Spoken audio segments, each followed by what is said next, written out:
Videos देखने के लिए सब्सक्राइब करें जनसत्ता.com, बेल आइकन दबाकर पाएं लेटेस्ट नोटिफिकेशंस।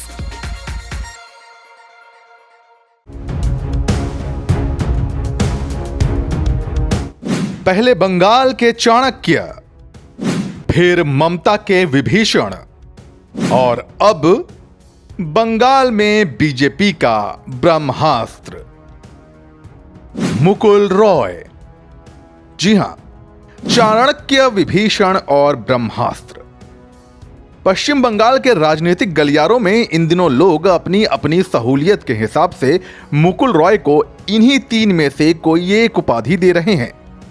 चाणक्य क्योंकि ममता की पार्टी को बंगाल में मजबूत बनाया, विभीषण इसलिए क्योंकि बीजेपी में आकर टीएमसी में सेंध लगाया, और ब्रह्मास्त्र क्योंकि मुकुल की बदौलत बीजेपी ने 200 सीटों का नारा लगाया।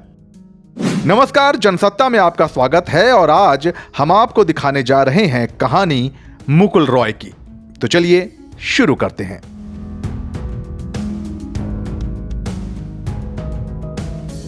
पिछले विधानसभा चुनावों में महज 3 सीटों पर सिमट चुकी बीजेपी अगर 2021 में अब की बार 200 के पार का नारा बुलंद कर रही है तो इसका श्रेय बंगाल बीजेपी प्रभारी कैलाश विजयवर्गीय के अलावा अगर किसी के खाते में जाता है तो वो हैं मुकुल रॉय। वो मुकुल रॉय जो कभी ममता बनर्जी की पार्टी में नंबर 2 की हैसियत रखते थे, वही मुकुल रॉय अब टीएमसी के लिए बंगाल में विभीषण बनकर उभरे हैं।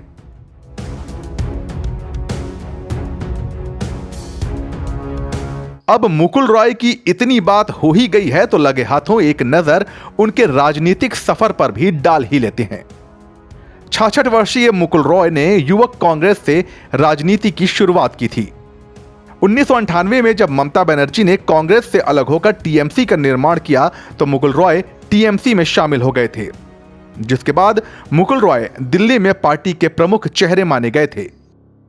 2006 में उन्हें पार्टी का महासचिव और राज्यसभा सांसद बनाया गया। यूपीए 2 के दौरान मुकुल रॉय पहले राज्य मंत्री बनाए गए और बाद में ममता बनर्जी के बंगाल के मुख्यमंत्री बनाए जाने के बाद उन्हें रेल मंत्री बनाया गया। यह बात और है कि टीएमसी की तरफ से एफडीआई के मुद्दे पर केंद्र सरकार से समर्थन वापस लेने के बाद उन्हें मंत्री पद छोड़ना पड़ा था।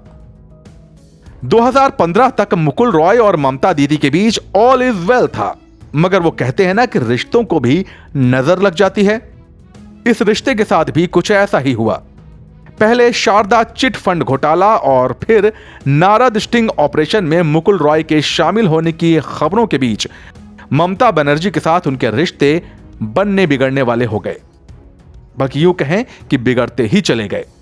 आखिरकार सितंबर 2017 में रॉय को तृणमूल कांग्रेस से 6 साल के लिए निलंबित कर दिया गया, जिसके कुछ ही दिनों बाद वो नवंबर में औपचारिक रूप से भाजपा में शामिल हो गए। कभी बंगाल में तृणमूल कांग्रेस के संगठन की जड़ें जमाने वाले मुकुल रॉय तभी से बंगाल में बीजेपी को धार देने का काम करने लगे।